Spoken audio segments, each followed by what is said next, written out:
어디를 보시냐면 대리인에 의한 등기 신청 보실 건데요. 대리를 민법에서 뭐라고 얘기할까요? 하나도 안 하셨습니까? 대리제도. 총칙에서. 안 하셨어요? 작년에 하셨잖아요. 네, 대리는 한자로 쓰면 이렇게 써요. 대리. 조금 보겠습니다. 민법에서 하실 내용이지만, 우리 등기법에 나오니까 좀 보겠습니다. 대리제도. 대리는, 이건 대신한다 라는 뜻이고요. 리자는 다스릴 리자를 쓰는데, 이 다스릴 리자는 민법에서 법률행위를 한다 이런 뜻입니다. 그러면 대리는 무슨 뜻이 되겠습니까? 대신 법률행위를 하는 거, 이를 대리제도라고 불러요. 대신 법률행위를 하는 거. 우리 등기법에서는 등기를 신청한다 라는 뜻입니다. 그러면 우리 등기법에서의 의미는 뭐겠습니까? 대신 등기를 신청하는 것, 대신 등기를 신청하는 것을 대리라고 얘기를 해요. 그러면 여기 이러한 민법을 먼저 보겠습니다. 민법을.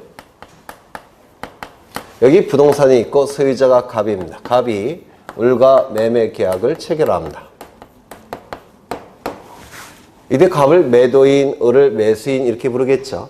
그러면 매도인에게는, 당사자 매도인에게는 소유권 이전 등기 의무가 발생할 테고, 그리고 매수인 을에게는 소유권 이전 등기 청구권이 발생을 할 겁니다. 또한 요 매도인 갑에게는 대금 지급 채권이 발생하겠죠. 대금 지급 채권이 발생을 할 겁니다. 매수인 을에게는 대금 지급 채무가 발생을 할 겁니다. 우리 민법에 의해서. 요거는 알고 있습니까? 민법 이 정도는 하셨죠? 채권은 했을 테니까. 그렇죠.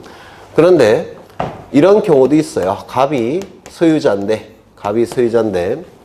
을과 매매 계약을 체결해야 되겠죠. 그렇죠. 그런데 이 갑이 갑자기 급한 일이 생겼습니다. 미국으로 출장을 갔어요. 그래서 부탁을 합니다. 누구에게? A에게.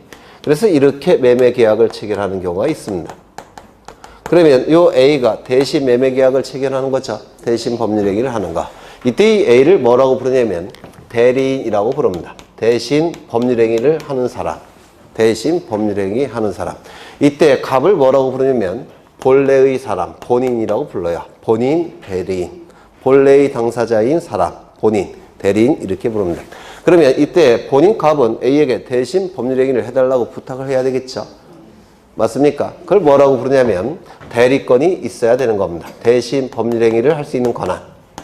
대리권이 있는 자를 대리인이라고 불러요. 그러면 매매계약 체결할 겁니다. 매매계약 체결하면 소유권 이전 등기 의무, 대금 채권이 발생하겠죠. 누구에게 발생할까요? 갑에게 발생합니다. 소유권 이전 등기 의무와 대금 지급 채권이 매도인 본인 갑에게 발생을 해요. 그 다음에 요 을에게는 소유권 이전 등기 청구권이 발생할 테고 대금 지급 채무도 발생을 할 겁니다. 따라서 대리인이 한 법률행위 효과는 대리인에게 기속이 됩니까? 본인에게 기속이 됩니까? 본인에게 기속이 돼요. 이걸 대리제도라고 부릅니다. 민법에서. 그렇죠. 그래서 대리인이 상대방과 한 법률행위 효과는 본인에게 기속이 되는 겁니다. 이 대리인은 법률행위만 하는 겁니다. 이게 대리제도라고 불러요. 되셨을까요? 그렇죠.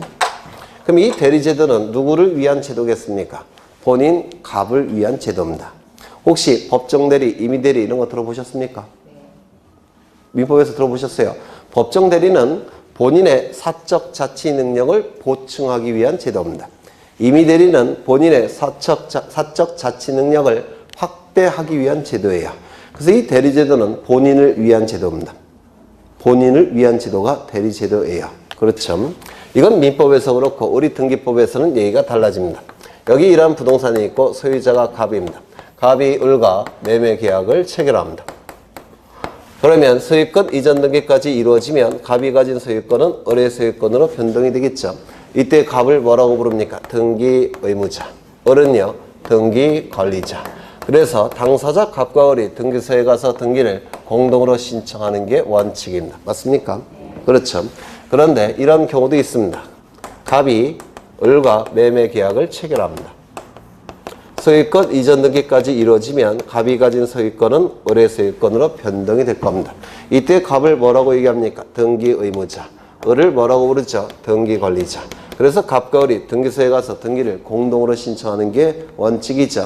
그런데 등기를 신청하기 전에 갑은 갑자기 급한 일이 생겼어요. 미국으로 출장을 갔습니다. 그러면 부탁을 해야 되겠죠. 누구에게? A에게. 그래서 A가 이렇게 등기를 신청합니다. 이걸 뭐라고 부릅니까? 등기 신청 행위. 얘를 뭐라고 부릅니까? 대리인. 대리인이 대신 등기를 신청하는 겁니다. 되셨을까요? 네, 어렵지 않죠? 여기에 이러한 부동산이 있고 소유자가 갑입니다. 갑이 을에게 부탁을 합니다. 대신 팔아달라고. 그래서 이 을은 이렇게 팝니다. 매매. 이걸 뭐라고 부르냐면 대리인이 자기 자신과 계약을 체결한다고 해서 자기계약이라고 부릅니다. 대리인이 자기 자신과 계약을 체결한다고 해서 자기계약이라고 불러요. 이 부동산의 시가는 10억짜리예요. 따라서 이렇게 매매계약을 체결했다면 10억에 체결하겠죠. 그런데 이렇게 매매계약을 체결한다면 대금이 얼마로 결정이 될까요? 대리인은 대금도 결정할 권한이 있어요. 대리인도. 그럼 얼마로 결정할까요? 12억이요. 우리 바보입니까? 10억을 시가가 10억짜리인데. 네? 양심이 있어야지. 영어는 좀 그렇잖아요. 한 5억으로 결정할 겁니다. 이럴 가능성이 상당히 높아요. 그렇죠. 이걸 자기계약이라고 하는데 그럼 이 자기계약은 우리 민법에서 허용될까요? 안 될까요? 허용할 수가 없습니다. 대리제도는 본인을 위한 제도인데 자기계약이 이루어지게 되면 본인에게 필연적으로 손해가 발생할 가능성이 있습니다. 따라서 자기계약은 우리 민법에서 금지시킵니다. 이거 이해가 되실까요? 네. 이런 경우도 있습니다. 여기 부동산이 있고 시가는 10억짜리인데 갑이 소유자입니다. 갑이 소유자인데 갑이 A에게 부탁을 합니다. 팔아달라고. 그 다음에 을은 사달라고 부탁을 합니다. 그래서 이렇게 매매계약을 체결합니다. 만약에 이렇게 매매계약을 체결한다면 대금도 시가대로 10억으로 결정하겠죠. 그런데 이렇게 매매계약을 체결을 한다는 겁니다. 이걸 뭐라고 부르냐면 쌍방을 대리한다고 해서 쌍방대리라고 부릅니다. 대금은 얼마로 결정할까요? 네? 이거는 둘로 나눠야 돼요. 갑과 친하면 20억. 을과 친하면 5억.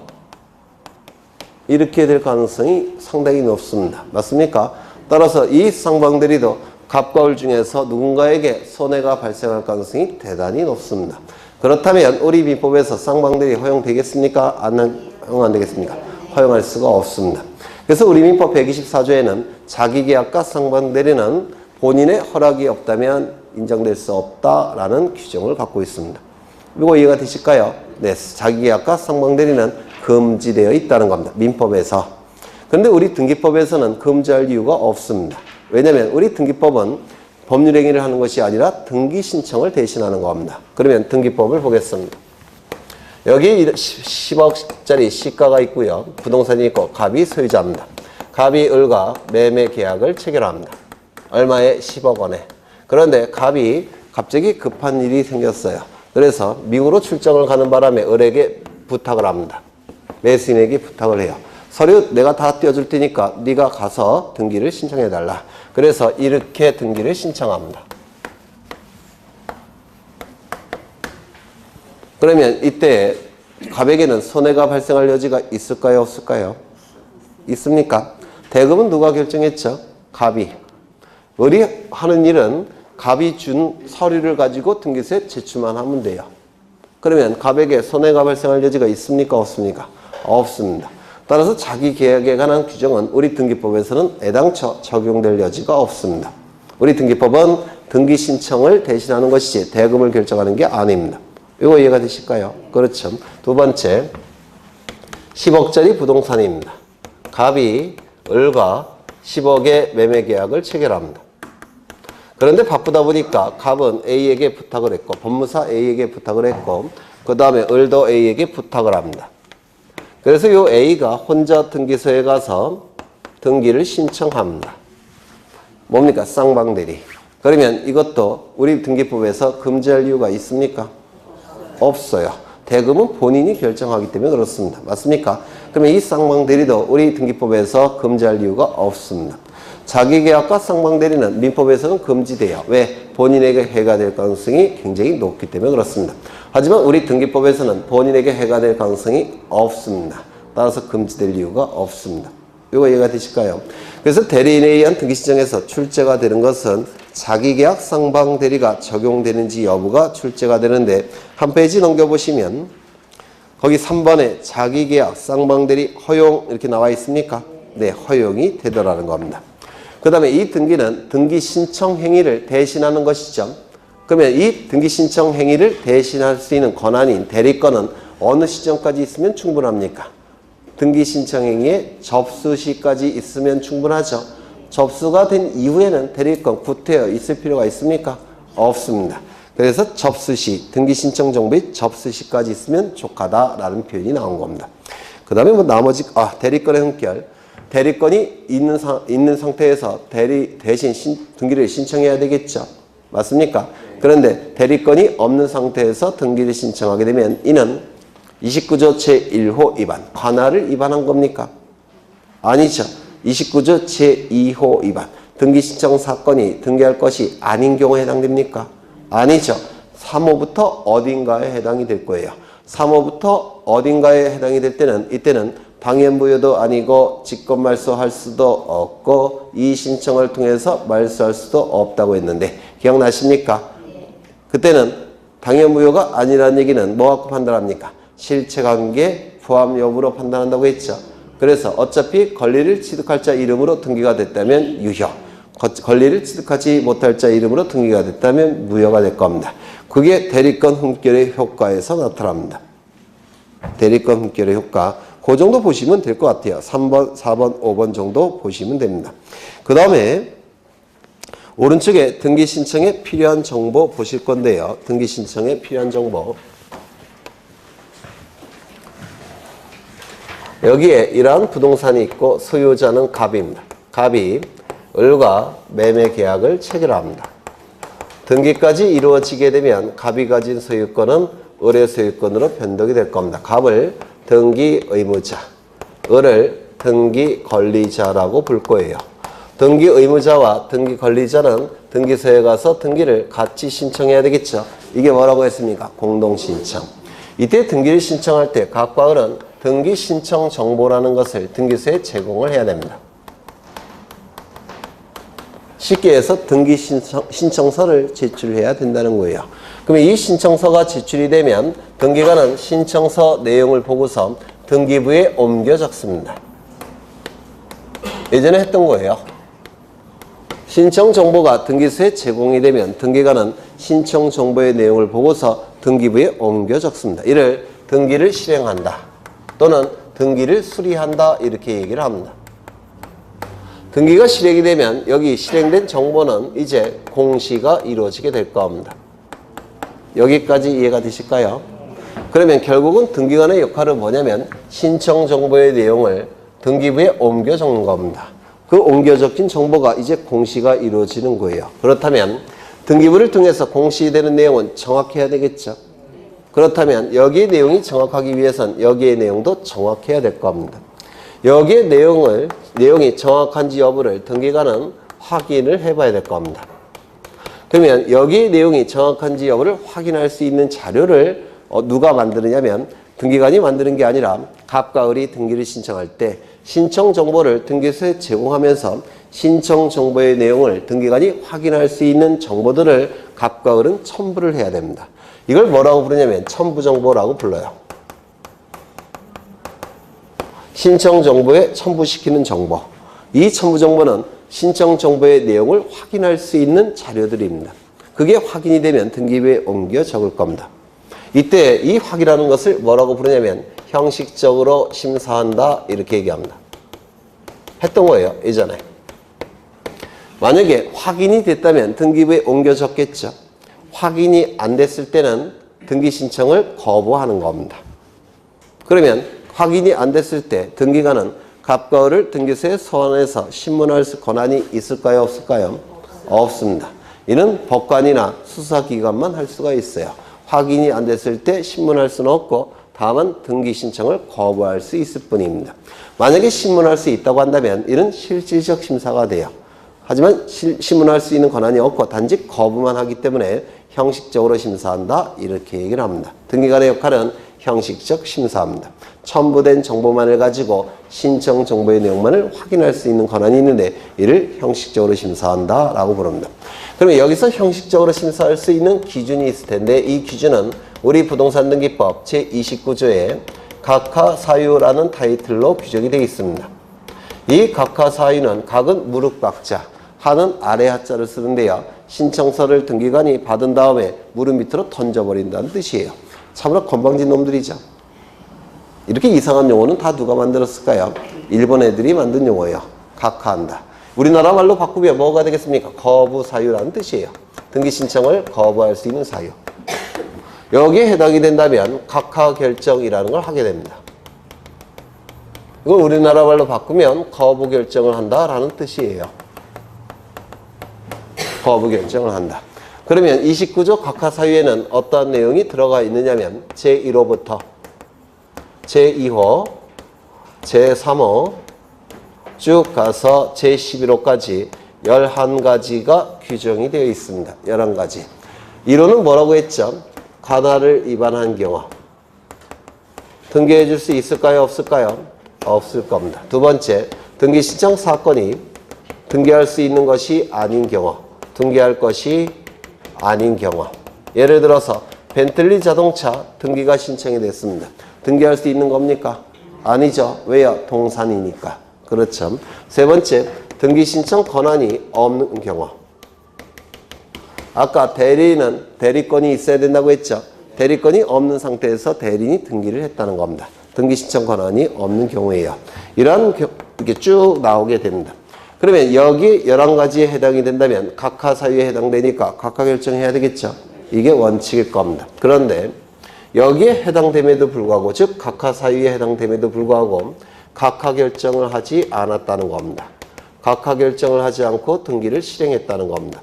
물론 이유는 여러 가지가 있을 거예요. 예를 들어서 실수해서 등기가 실행되는 경우도 있을 테고, 또는 뒤로 뇌물을 받고서 등기를 실행하는 경우도 있을 겁니다. 여하간 등기가 실행이 됐다는 겁니다. 그러면 이 실행된 등기는 효력이 있는지 여부가 대단히 중요하다고 했죠. 지난 시간에도 했던 거예요. 지난 시간에도 했던 겁니다. 워낙 중요하니까 반복하는 거예요. 이거는 여기서 나눠서 판단한다고 했죠. 이렇게 나눠서 판단한다고 했습니다.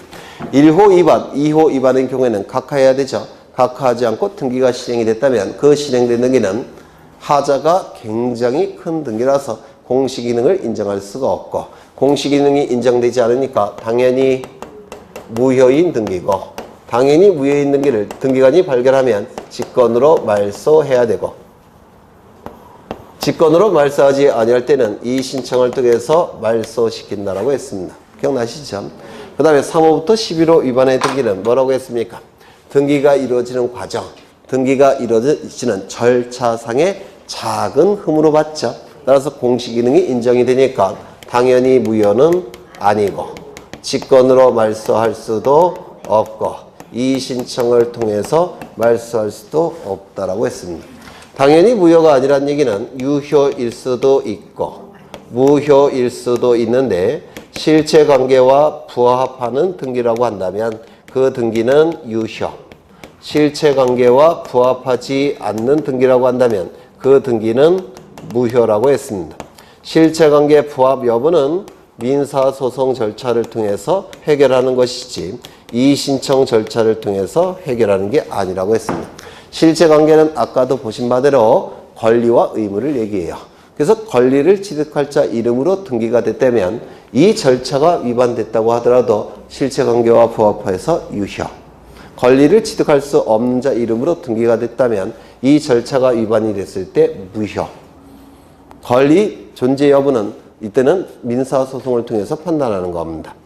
이런 내용을 한 적이 있어요. 기억나시죠? 네.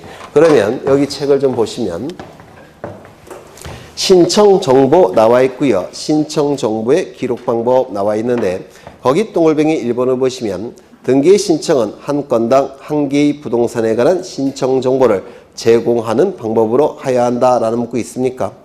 이걸 뭐라고 부르냐면 1. 등기 신청 사건 한 건당 하나의 신청 정보를 등기소에 제공한다고 해서 1건 1 신청 정보의 원칙이라고 부릅니다. 1건 1 신청 정보의 원칙.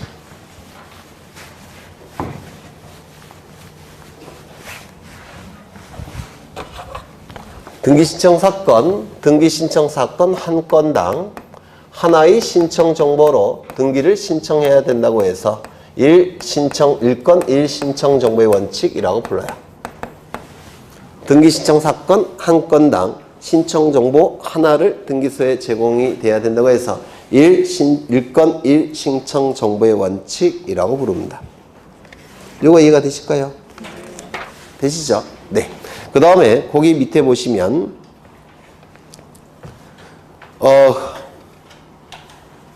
방문 신청을 하는 경우에는 등기 신청서에 신청 정보의 내용과 그 밖의 법령에 따라 신청 정보의 내용으로 등기소에 제공해야 하는 정보를 적고 신청인 또는 그 대리인이 기명 날인하거나 서명해야 된다라는 문구 있습니까?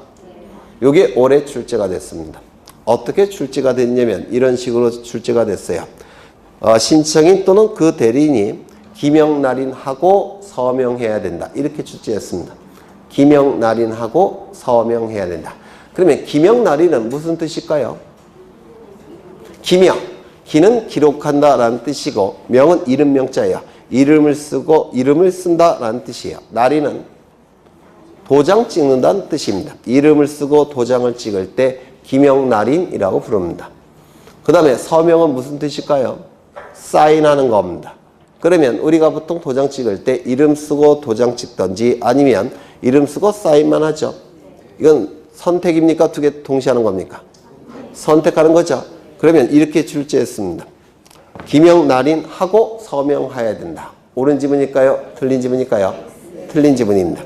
그러면 쉬운 문제일까요? 어려운 문제일까요? 쉬운 문제로 보셔요. 네. 어려운 문제 같았어요, 저는. 네.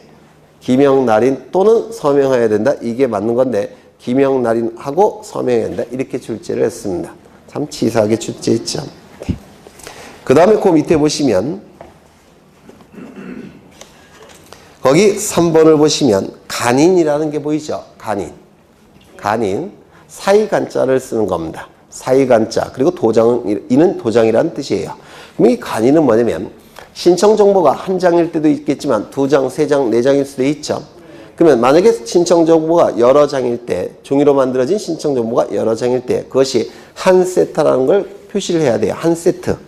그래서 이 신청 정보를 이렇게 비스듬하게 누인 다음에 요 사이를 도장을 찍습니다. 이걸 간인한다라고 불러요. 그럼 이 간인은 신청인 전원이 해야 되느냐 아니면 한 사람이 해도 되느냐 이게 문제가 되는데 여기 부동산이 있고 A, B, C가 있습니다. 그리고 갑과 매매 계약을 체결해요.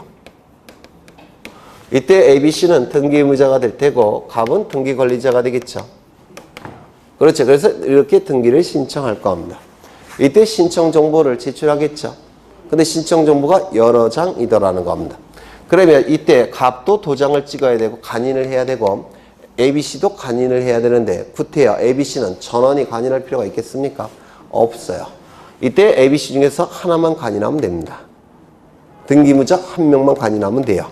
그리고 등기관리자는 한 사람이니까 얘가 간인하면 될 겁니다. 맞습니까? 이럴 수도 있겠죠. 여기 ABC고 그 다음에 여기는 갑을병이에요. 그럼 신청 정보가 여러 장일 때 간인은 어떻게 할까요?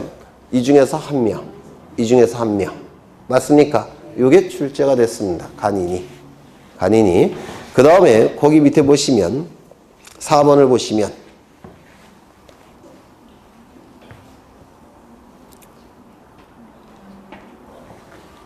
어디 갔지? 정정인이 있어야 되는데 정정인 어디 있습니까? 4번에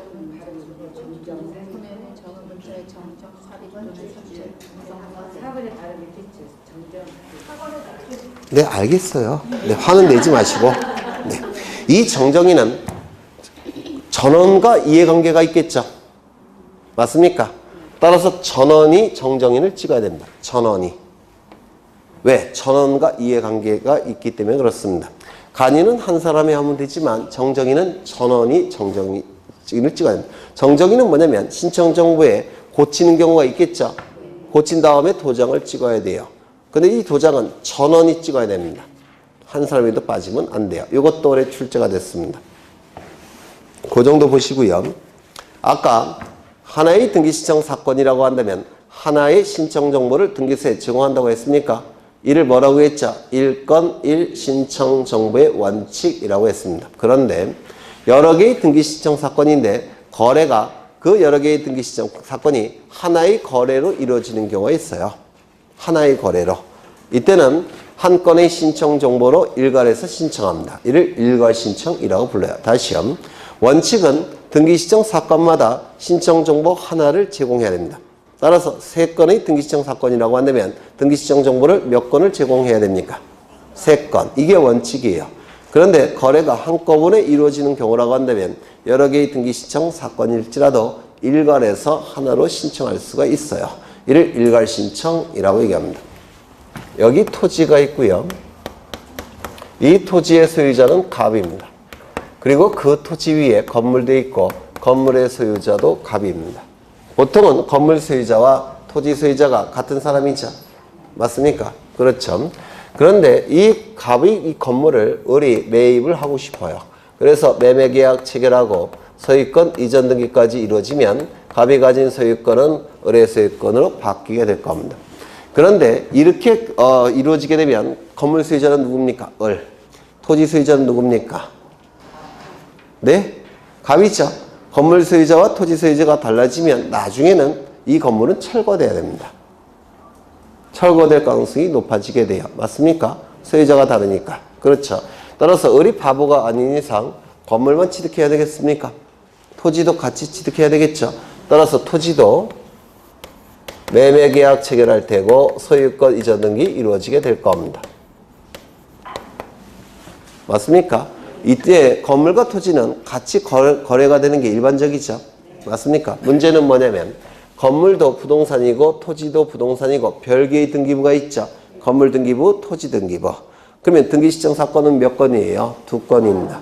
맞습니까? 별개의 등기부니까 등기 신청 사건은 2건이에요. 그런데 신청 정보를 2개를 제출해야 되겠죠. 그런데 문제는 뭐냐면 이건 보통 같이 거래가 이루어집니다. 같이 거래가 이루어지니까 이거는 2개의 등기 신청 사건이지만 하나로 봐서 1개의 등기 신청 정보로 일괄해서 신청할 수가 있다는 겁니다. 이게 뭐라고요? 일괄 신청, 일괄 신청이라고 얘기합니다. 이 일괄 신청은 2가지 종류가 있습니다. 첫 번째는 이게 원칙인데 관할이 동일하고, 두 번째 등기의 목적이 동일하고, 책에 다 있을 거예요. 세 번째, 등기 원인이 동일할 때. 이때 하나의 정보로 등기를 일괄해서 신청할 수가 있습니다. 따져보죠. 관할이 동일할까요? 다를까요? 그 토지 위에 있는 건물이니까 관할 같겠죠. 같은 등기소가 담당하겠죠. 두 번째, 등기의 목적이 동일할까요? 이 등기의 목적은 소유권 이전을 목적으로 하죠. 이 등기의 목적도 소유권 이전을 목적으로 하죠. 등기의 목적 같습니까? 같습니다. 그렇죠. 등기 원인 같습니까? 이 등기의 원인은 매매예요. 이 등기의 원인도 매매. 같습니까? 같죠. 따라서 여러 개의 등기 신청 사건이 2개의 등기 신청 사건이지만 신청 정보는 몇 건을 제출해야 된다고요? 하나. 맞습니까? 이게 원칙적인 일괄 신청입니다.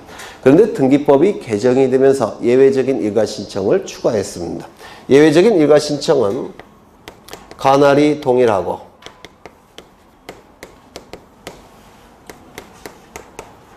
대법원 규칙이 정하는 경우에도 한 건의 신청 정보로 신청할 수가 있는데요. 대법원 규칙이 정하는 경우는 3가지가 있어요. 요 세 가지 경우에도 가나리 동일할 때는 일괄 신청합니다. 세 가지 경우 뭐가 있느냐면 첫 번째 공동저당, 두 번째 경매, 세 번째 공매. 요 세 가지 경우에도 가나리 동일하다면 일괄 신청이 가능해요. 이때 요게 출제될 확률이 대단히 높습니다. 혹시 민법에서 공동저당 하셨습니까? 아직 안 하셨죠? 네, 안 하시는 게 정상이에요. 저당권 중에서 가장 어려운 건데 요거 공부하신 다음에 들어갈 겁니다. 요게 출제될 확률이 제일 높습니다. 하나의 피담보 채권을 담보하기 위해서 수개의 부동산에 소유자가 다른 수개의 부동산에 저당권 설정하는 것을 공동저당이라고 하는데 이때도 일괄 신청이 가능해요. 그러면 책을 보시면 일괄 신청 나와 있고요. 1번 나와 있고 2번 나와 있죠. 그렇죠. 2번이 바로 예외예요. 2번이 여기서 기억이 제일 중요합니다. 이건 출제될 가능성이 대단히 높은데 196쪽에 맨 꼭대기 예외 일괄 신청이 있습니까? 거기 동글뱅이 1번, 동글뱅이 2번이 있죠. 거기 동글뱅이 2번에서 니은, 아니 기억, 요게 출제될 확률이 대단히 높습니다. 같은 채권의 담보를 위하여, 이게 공동저당이라는 뜻이에요. 같은 채권의 담보를 위하여 소유자가 다른 여러 개의 부동산에 대한 저당권 설정 등기를 신청할 때, 이건 설명은 민법에서 좀 공부를 하신 다음에 설명을 드릴 겁니다. 별표만 쳐두시면 돼요. 별표. 그 다음에 거기 밑에 공매, 그 밑에 경매, 이건 나중에 설명을 드릴 겁니다. 그 다음에 신청 정보의 내용 나와 있는데 여기 보시면 어디 갔지? 등기관의 역할은 뭐냐면 갑과 을이 제공한 등기 신청 정보를 첨부된 정보를 가지고 확인한 다음에 등기부에 옮겨 적는 역할이 등기관의 역할이라고 했는데 맞습니까? 네. 맞죠? 그러면 여기에 신청 정보의 내용과 등기부에 기록되는 정보는 같은 내용이겠죠? 네. 맞습니까? 같은 내용이 될 겁니다. 이 신청 정보의 내용은 필요적 내용 정보라는 것도 있고요.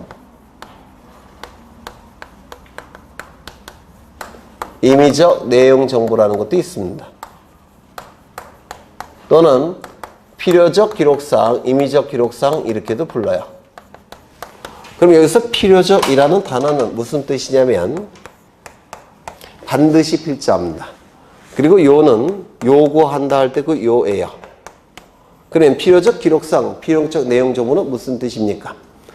신청 정보에 반드시 기록되기를 내용으로서 요구되는 거. 신청 정보에 반드시 기록하는 내용들. 이를 필요적 기록사항이라고 불러요.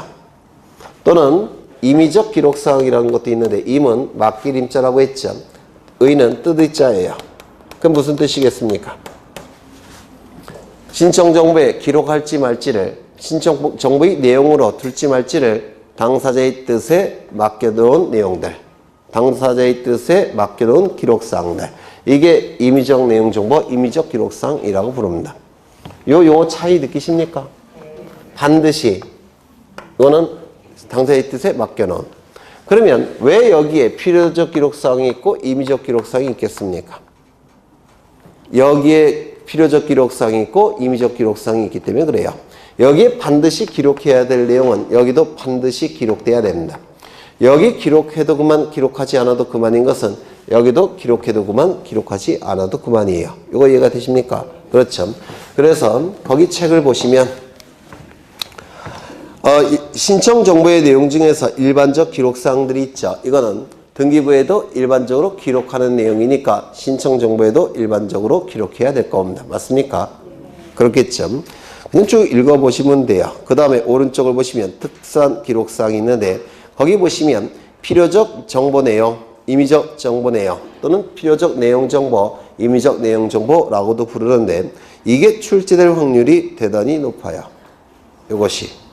각종 권리, 거기 보시면 맨 앞에 소유권 보조등기, 환매등기, 지상권, 지역권, 전세권, 저당권, 권리지권, 임차권이라는 권리들이 나오죠. 이 권리에 관한 등기 중에서 가장 중요한 내용 하나를 꼽으라면 필요적 내용 정보예요. 이게 무슨 말인지 아시겠습니까? 그런데 이것은 따로 암기를 안 하셔도 민법 지식이 올라가시면 저절로 이해되시는 부분이에요. 저절로 암기되시는 부분입니다. 민법 지식이 쌓여지면서 저절로 암기되는 부분이에요. 그래서 뭐 어려운 건 아닙니다. 그 다음에 오른쪽에 임의적 정보 내용 있죠. 이것도 출제될 확률이 대단히 높습니다. 이건 암기하셔야 됩니다. 왼쪽 것은 민법 지식이 올라가면서 저절로 암기가 되실 거고요. 오른쪽은 따로 암기하셔야 돼요. 오른쪽들은. 네.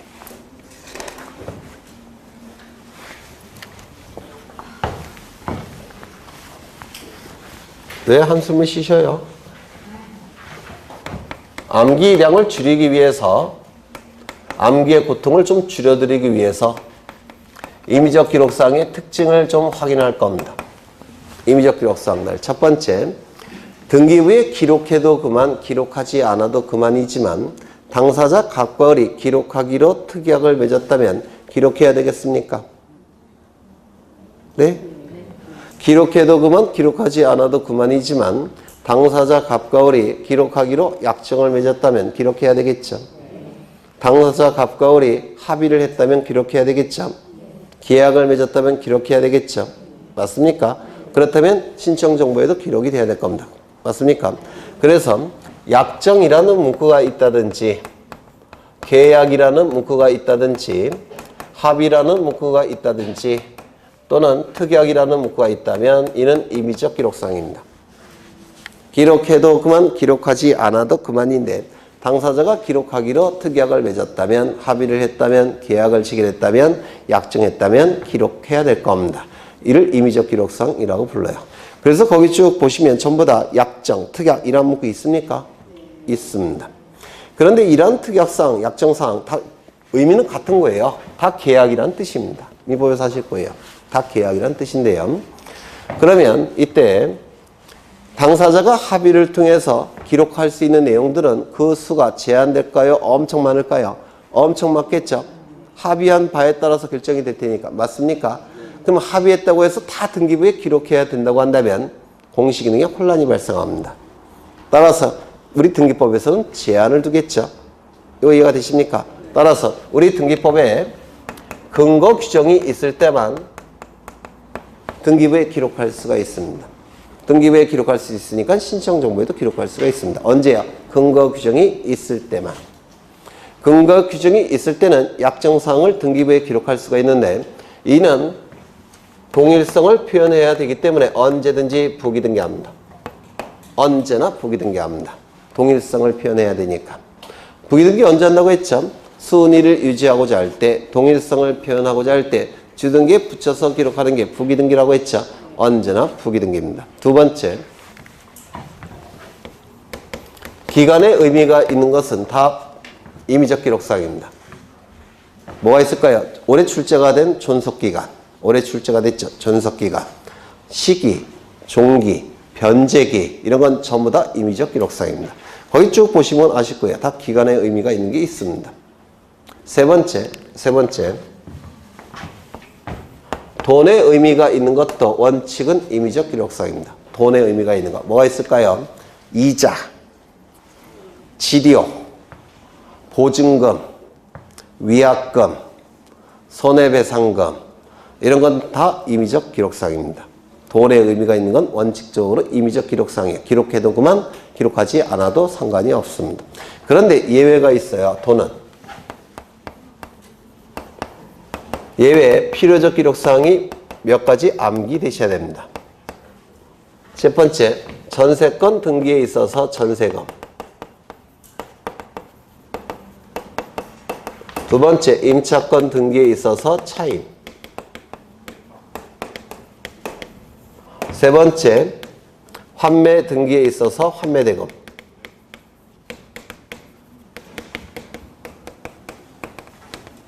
이런 것들은 등기부에 반드시 기록을 해야 되는데요. 이것도 민법 지식이 있으면 당연히 이해가 되시는 겁니다. 여기 전세권에서 요 세는 뭐라고 했죠? 돈이라고 했죠. 돈의 의미가 있다고 했죠. 요 세가 의미하는 바는 전세금이에요. 전세권이란 말 자체에 전세금이 들어가 있죠. 따라서 이건 전세권의 가장 중요한 요소가 될 수밖에 없어요. 전적으로 새 들어 살 수 있는 권리가 전세권이라고 하지 않습니까? 새 들어 산다는 얘기가 전세금 내고 새 들어 산다는 뜻이에요. 그래서 전세금이 가장 중요한 요소가 될 수밖에 없어요. 임차권은 무슨 뜻입니까? 돈을 내고 빌릴 수 있는 권리. 이걸 임차권이라고 해요.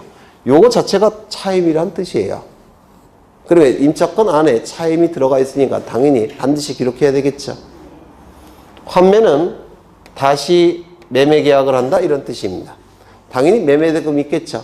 그래서 환매대금. 이게 필요적 기록사항이 될 수밖에 없어요.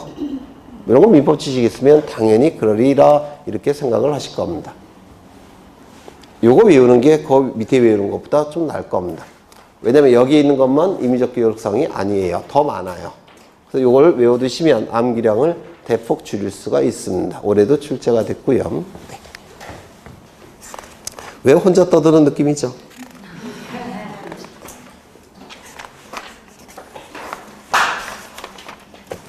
어, 198쪽에 등기필 정보라는 게 나오는데 등기필 정보는 좀 어려워요. 이건 나중에 보실 겁니다. 아주 어려워서 등기필 정보는 나중에 보실 거고요. 이제 어디를 보시냐면 등기 원인을 증명하는 정보 있습니까?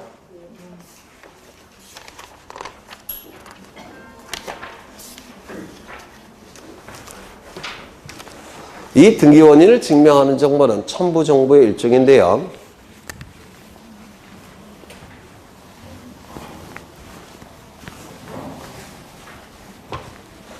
시간이 다 됐네.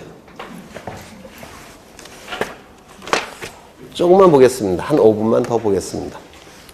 여기 이러한 부동산이 있고 소유자는 갑입니다. 갑이 을과 매매 계약을 체결합니다. 이 매매 계약 안에 뭐가 있다고 했습니까? 물건 행위. 등기까지 이루어지게 되면 갑이 가진 소유권은 을의 소유권으로 변동이 될 겁니다. 맞습니까? 소유권이 변동이 될 거예요. 등기부에는 이렇게 기록이 됩니다.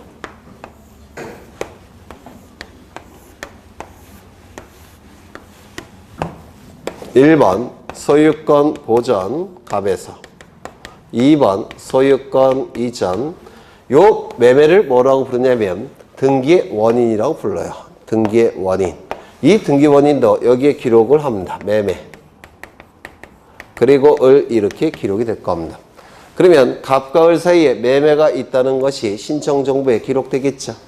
맞습니까? 등기부에 기록해야 되니까.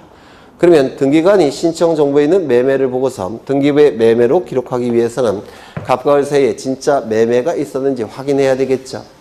그 확인할 수 있는 자료로서 갑과 을은 등기원인 증명정보를 등기소에 제공을 해야 됩니다. 그러면 그 등기원인 증명정보 뭐가 되겠습니까? 매매계약서.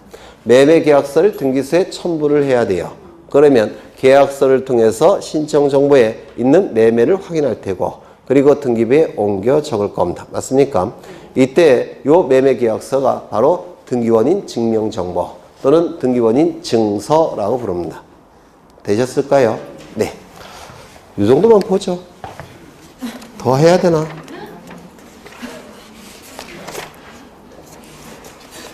다수결에 따르죠.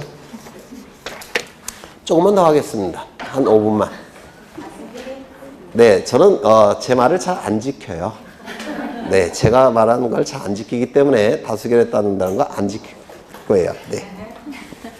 조금만 더 하겠습니다. 조금만. 아이고, 지금 안 되는데. 그럼 여기 매매 계약서는 보통 뭐라고 했습니까? 등기원인 증명정보 또는 등기원인 증서라고도 부릅니다. 등기원인 증서라고도 불러요. 그 대표 주자는 뭐라고요? 계약서예요. 계약서. 그런데 일정한 경우 이 등기원인 증서인 계약서에 거민을 찍습니다. 좌측, 우측 상단부에 사각형으로 된 거민이라고 쓰여진 직인을 찍습니다. 이걸 뭐라고 부르냐면 거민계약서라고 불러요. 거민계약서. 그런데 일정한 경우에 갑과 을은 등기를 신청할 때 거민계약서를 반드시 첨부해야 돼요. 일정한 경우. 이 거민계약서를 첨부하는 경우 요건, 그걸 좀 오늘 외우고 가겠습니다. 첫 번째, 등기 원인이 계약일 것. 그렇다면 등기 원인이 계약이 아니라고 한다면 검인계약서 첨부할까요? 안 할까요? 안 할 겁니다. 계약이 아닌 거 뭐 있을까요? 단독행위, 합동행위, 법률 규정인 상속, 공인징서, 판결, 경매 이런 건 전부 다 계약이 아니죠. 그러면 그때는 검인계약서 등기소에 제공할까요? 안 할까요? 안 할 겁니다. 계약일 때만 제공합니다. 두 번째, 등기의 목적이 소유권 이전 등기를 목적으로 할 때만 검인계약서 등기소에 첨부합니다. 그러면 소유권 이전에 가등기를 신청할 때 검인계약서 첨부할까요? 안 할까요? 안 합니다. 지상권 등기 신청할 때 첨부할까요? 안 합니다. 전세권 등기할 때도 첨부하지 않을 겁니다. 세 번째, 부동산에 관한 등기에서만 검인계약서 첨부합니다. 따라서 선박등기, 임목등기, 공장, 재단, 저당 등기 이떠한 등기들은 검인계약서 등기소에 제공하지 않습니다. 네 번째, 실체관계와 부합하는 등기가 등기부에 이루어지기 위해서 검인계약서를 등기소에 제공하는 겁니다. 실체관계와 부합하는 등기를 위해서. 그렇다면 관공서가 등기를 촉탁할 때는 검인계약서 등기소에 제공할까요? 안 할까요? 안 할 겁니다. 왜? 관공서가 거짓으로 등기를 신청하는 경우는 없다고 했죠. 이미 실체관계와 부합되기 때문에 관공서의 촉탁 등기는 검인계약서 제공하지 않습니다. 그래서 검인계약서 제공하는 경우 요거 외워두셔야 돼요. 이걸 안 외우시면 한 20개를 따로 외우셔야 됩니다. 암기량을 대폭 줄여주기 때문에 좀 외워두셔야 돼요. 다시요. 등기 원인이 뭐일 때? 계약일 때. 등기의 목적이 뭐일 때? 소유권 이전 등기를 목적으로 할 때. 부동산에 관해서 실체관계와 부합하는 등기를 위해서 등기 신청 시 뭐를 첨부한다고요? 검인계약서. 암기량을 대폭 줄이니까 꼭 외워두셔야 돼요. 안 외우시면 엄청나게 많은 양을 외우셔야 됩니다. 오늘은 여기까지만 보죠. 다음 시간에 여쭤보겠습니다. 외우셨는지. 네. 그래서 오늘 보신 것은 201쪽에 계약을 원인으로 한 소유권 이전 등기 경우 이렇게 나와 있죠. 이걸 안 외우시면 203쪽을 보시죠. 203쪽에 거기 표가 나와 있죠. 이걸 외우셔야 돼요. 저걸 안 외우시면. 뭐 선택은 여러분이 하시겠죠. 네. 저 같으면 이거 외울 것 같아요. 4개 외우는 게 낫지. 그 많은 걸 외울 바에는. 그렇죠. 그래서 저걸 외워두셔야 됩니다. 그래서 오늘은 여기까지만 보겠습니다. 여기까지만. 토요일이니까 집에 빨리 들어가셔서 열심히 공부하셔야 되겠죠. 언제까지? 내일까지. 사실은 법 공부하는 분들은 일주일에 하루 정도는 쉬셔야 돼요. 일주일에 하루를 안 쉬시면 몸에 이상이 옵니다. 그래서 가장 쉬기 좋은 날이 토요일과 일요일이겠죠. 그래서 토요일이나 일요일 날은 좀 쉬는 것도 괜찮으셔요. 네, 1년 동안 공부를 하셔야 되기 때문에 하루 정도는 쉬는 게 필요한 겁니다. 고생하셨고 다음 주에 뵙겠습니다. 수고하셨습니다.